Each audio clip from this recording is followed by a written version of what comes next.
folks, we're the best friends we have. We are foundational Black Americans. We are the best friends we have. I let people know you don't really need nobody else. You got you. There's 43 million plus of us. That's power when you really realize the power that you have. That's a real power.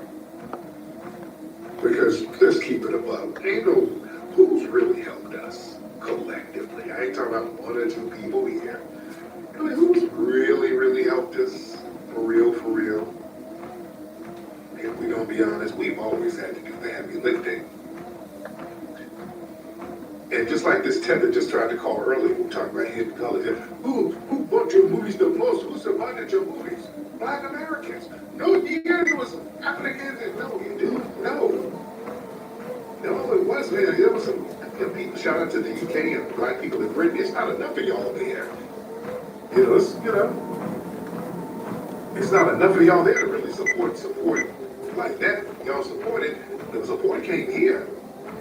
Most of the support for the films came here.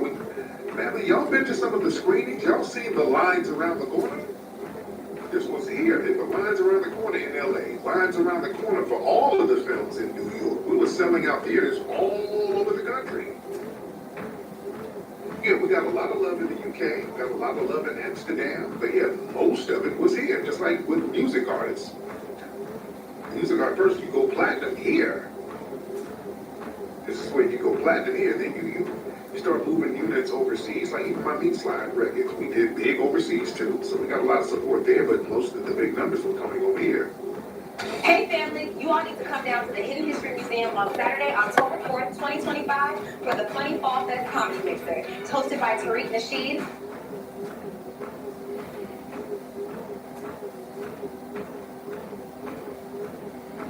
I keep on clouding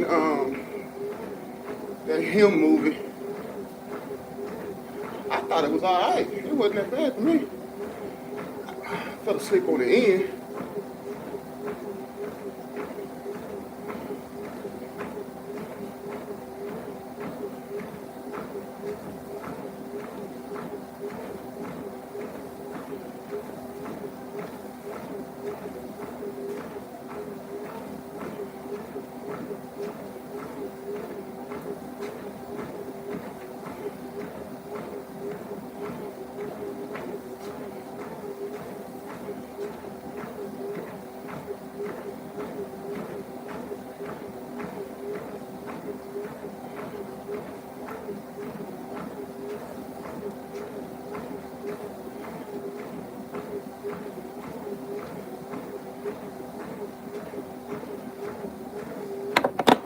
Something with Memphis Bleak. Bleak said, hey, what's up? Yayo said, Jay-Z didn't have us on the tour like he did. I eat my own halal. I eat my own halal too. You want to say that? To Memphis Bleak, I just came off my last tour. All I'm saying is when you see Jay-Z in a setting, he never really, when he's doing a Beyonce show or whatever, you don't see Memphis Bleak on the stage and him being brought out. Even if I'm doing the hype man with 50, he's bringing me out. I'm making money. According to Tony Yayo, Jay-Z left Bleak chasing money, while 50 Cent turned Tony Yayo into a financial success story. Tony Yayo just broke it down, and it's got the whole internet buzzing. He's comparing his money situation with 50 Cent to Memphis Bleak's situation with Jay-Z, and the difference is shocking.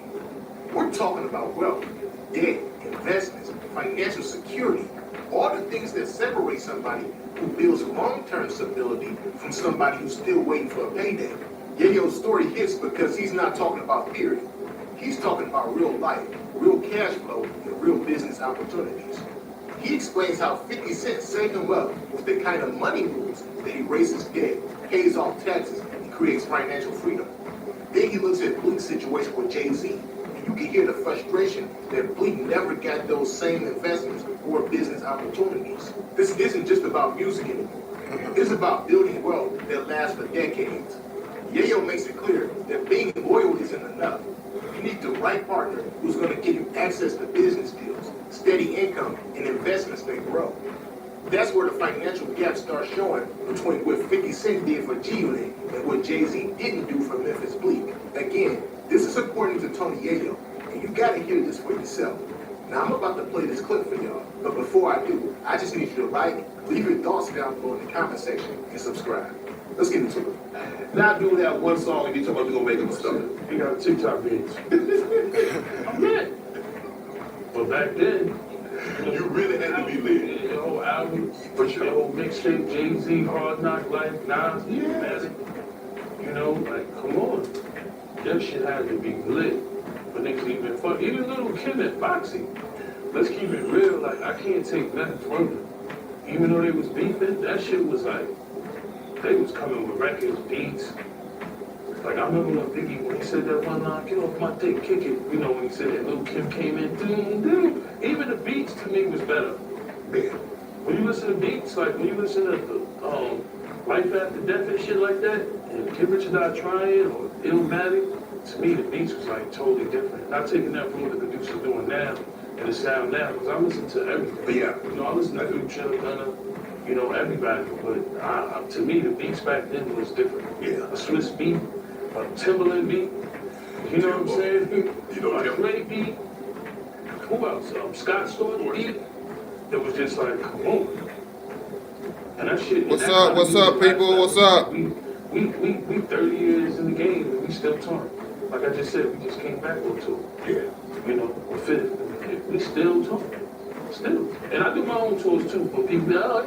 You see, Blessings, blessings. I do my own tours. I did tours in Canada. I did a tour across the whole journey in the Swiss Alps. And that's why I don't care about the hate. Because I'm like, I got the possibility to do my own tour. Like, some with Memphis Bleak. Memphis Bleak said, Nori, Yayo said, Jay-Z didn't have us on tour like he did, or I eat my own halal. I eat my own halal too. If you want to say that, to Memphis Bleak, I just came off my last tour. All I'm saying is when you see Jay-Z and Ecstatic, 44. really, when he's doing a Beyonce show or whatever, you don't see Memphis Bleak on the stage and him being brought out. I'm 44. You know, even if I'm doing the hype man shit with 50, he's bringing me out. I'm making money. I'm going to. That's that man girl too.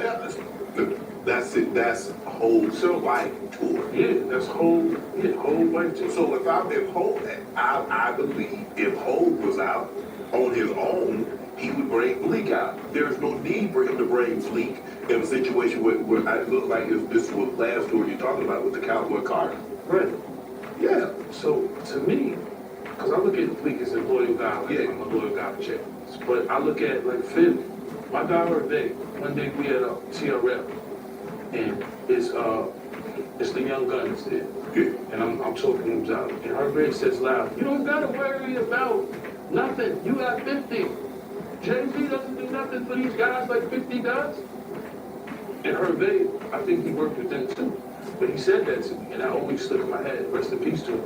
And he was like, yeah, you got 50. Because 50 always, like for instance, when he dropped his album, he didn't have to drop the Beg for Mercy. He wanted to drop G and he branded us on the way with him. You know, and to this day, people knock me out the way. 50-50. Sometimes your own security, his security might knock you out the way.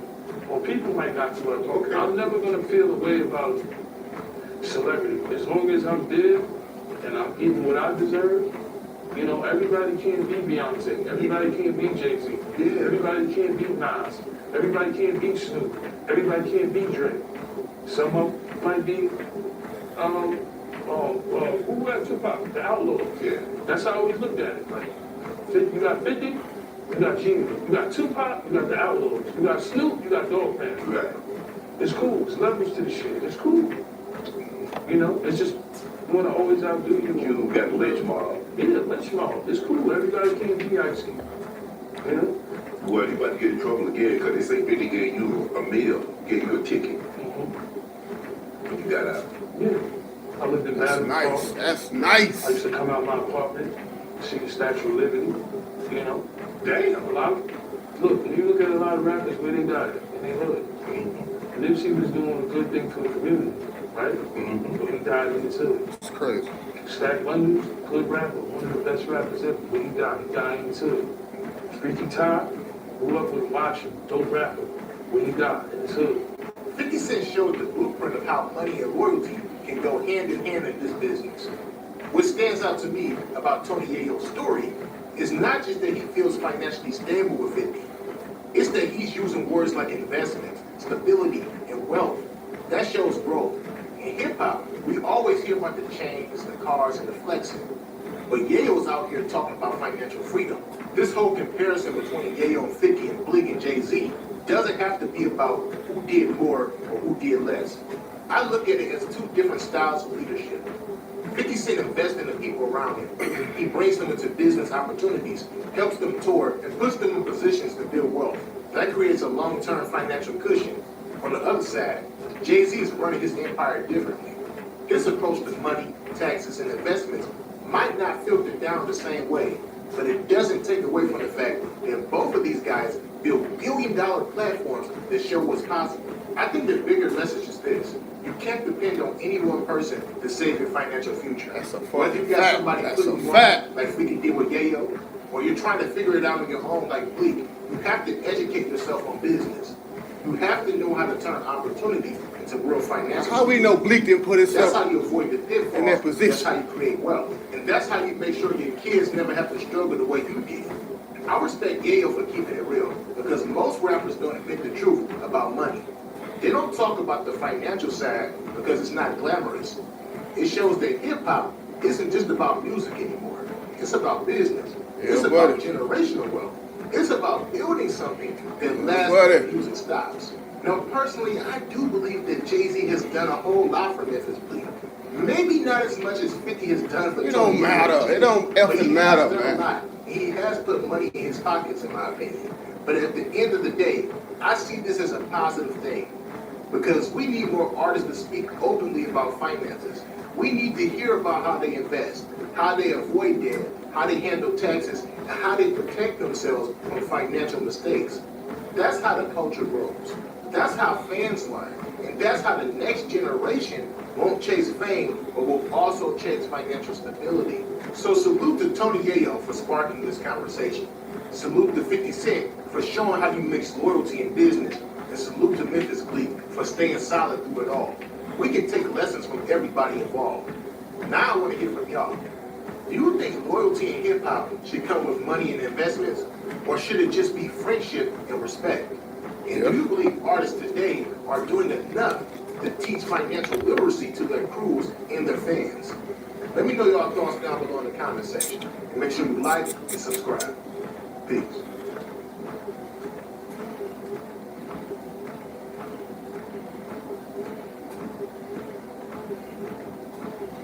Tim, when you got like 50 telling you, my first Jacob watch, I got a Jacob on now too. Yeah. 5 times old. Hey, yeah, but Listen, so Jacob watch. And it was 5 times Jacob over. watch and 50 said, yo, never, don't forget, niggas blow your head off for this shit. See, 50 was ahead of his time. That's what people didn't understand, right? He was ahead of his time, meaning he was. What's up, people? What's up? 2 years older. Who's still in here with He me? was ahead of his time. Even when he was outside at 12, that had him more advanced than a lot of niggas. He was ahead of his time. He always was a marketing genius. He always was smart. When he gave me the watch, he said, oh, don't forget, a nigga will blow your head off for that.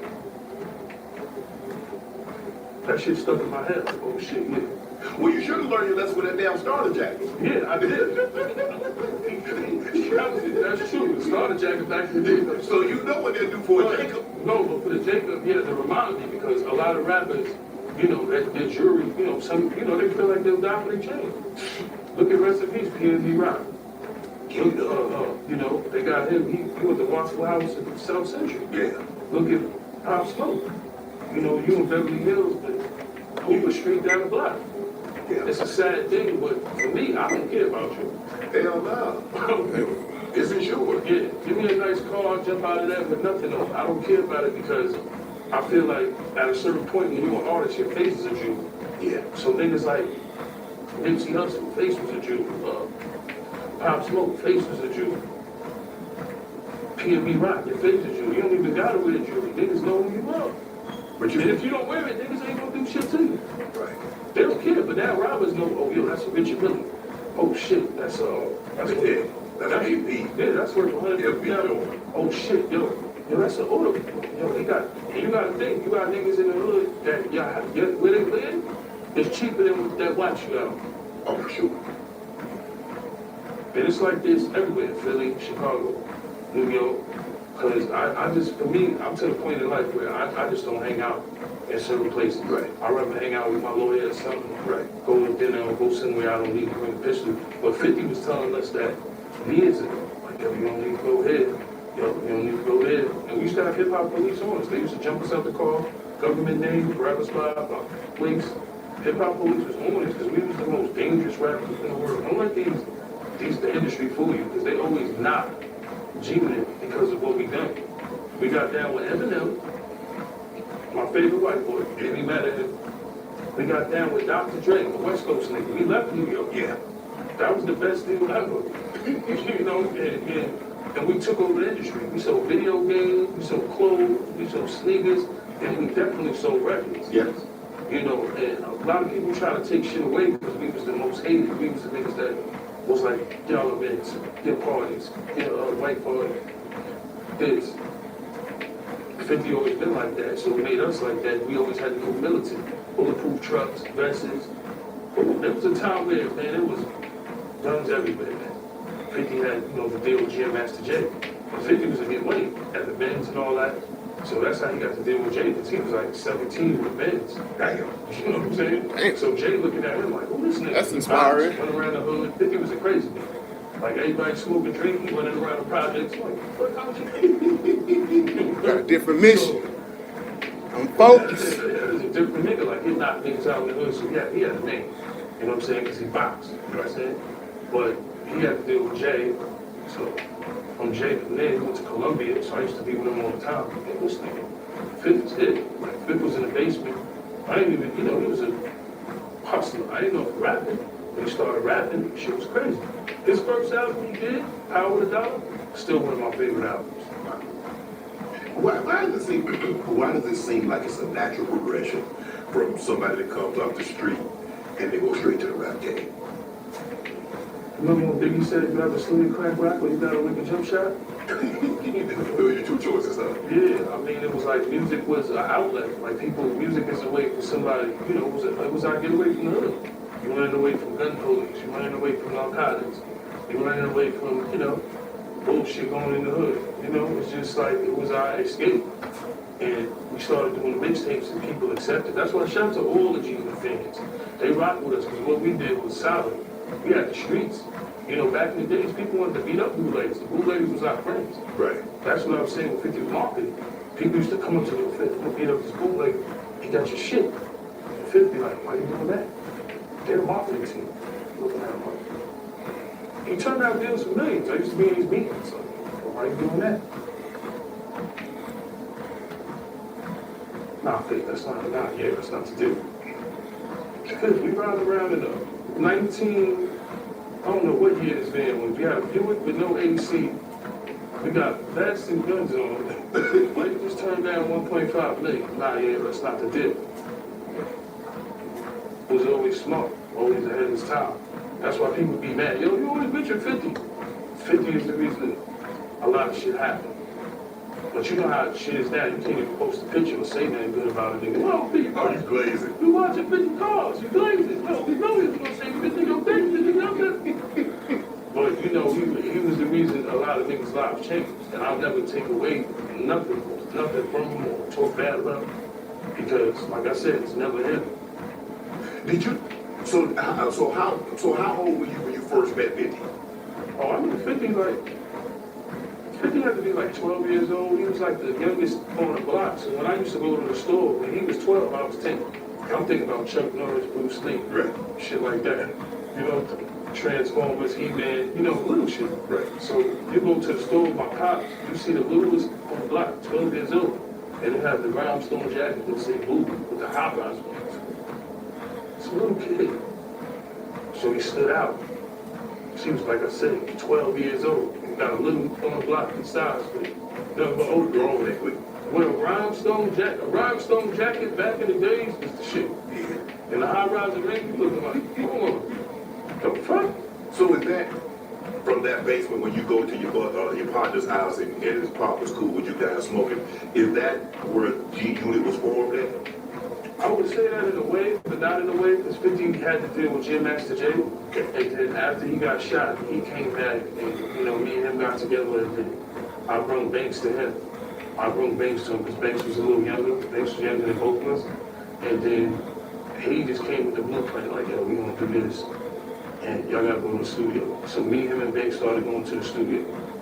And then we started doing the mixtapes, and the mixtapes was killing the streets. Like, we had New York City on lock. Stop taking away shit from Junior, y'all. And Banks is one of the top 5 2 lyricists.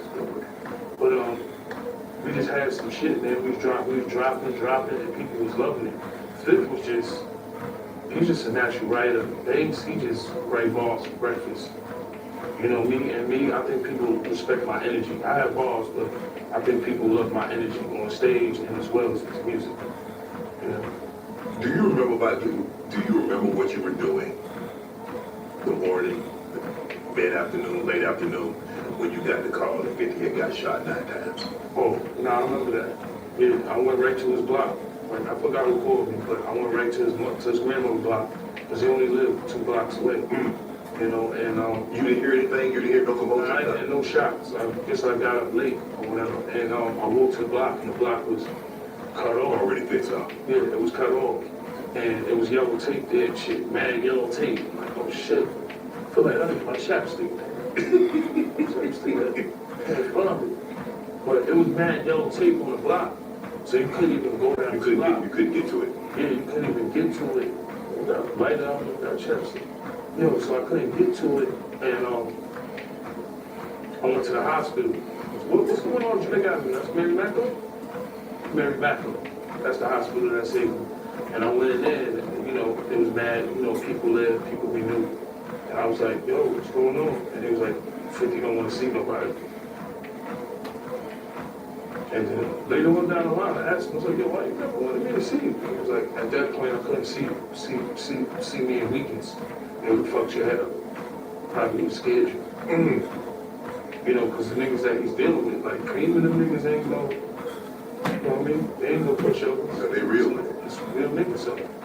He was like, yo, I wouldn't want you to see me like that. But 50 didn't give a fuck, nigga. I mean, you do realize when somebody get hit 9 times and survive, he got to call it. Definitely. I believe it's his grandma, rest in peace. She was outside when he got hit. And then you gotta think about this, she was a church lady. You know, she was a church lady. You know, all I know, when I was over there, I used to be scared of 50 grandma. She was real stern, she might not say much, but she was a going church lady. I think she 50 quiet side, and I think 50 loud side. Where he get crazy is his grandfather's side. Some of his grandfather, one day I'm laying on the couch on the run.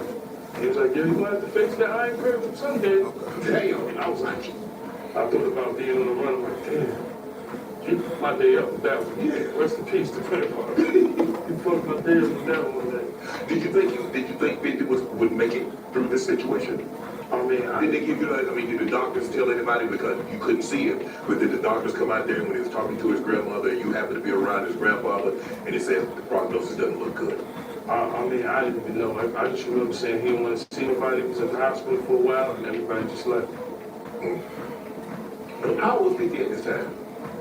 I had to be in his 20s, man. 24, 25. Damn. And then he came back. He used to be strapped every day. You know, big vest on. He was driving that thing. And he didn't care. If you seen his enemies, it would have been over at that point. I'm glad y'all didn't see nobody. Yeah, me too. Because we made it this far. Riker, what was Riker? How long were you at Riker?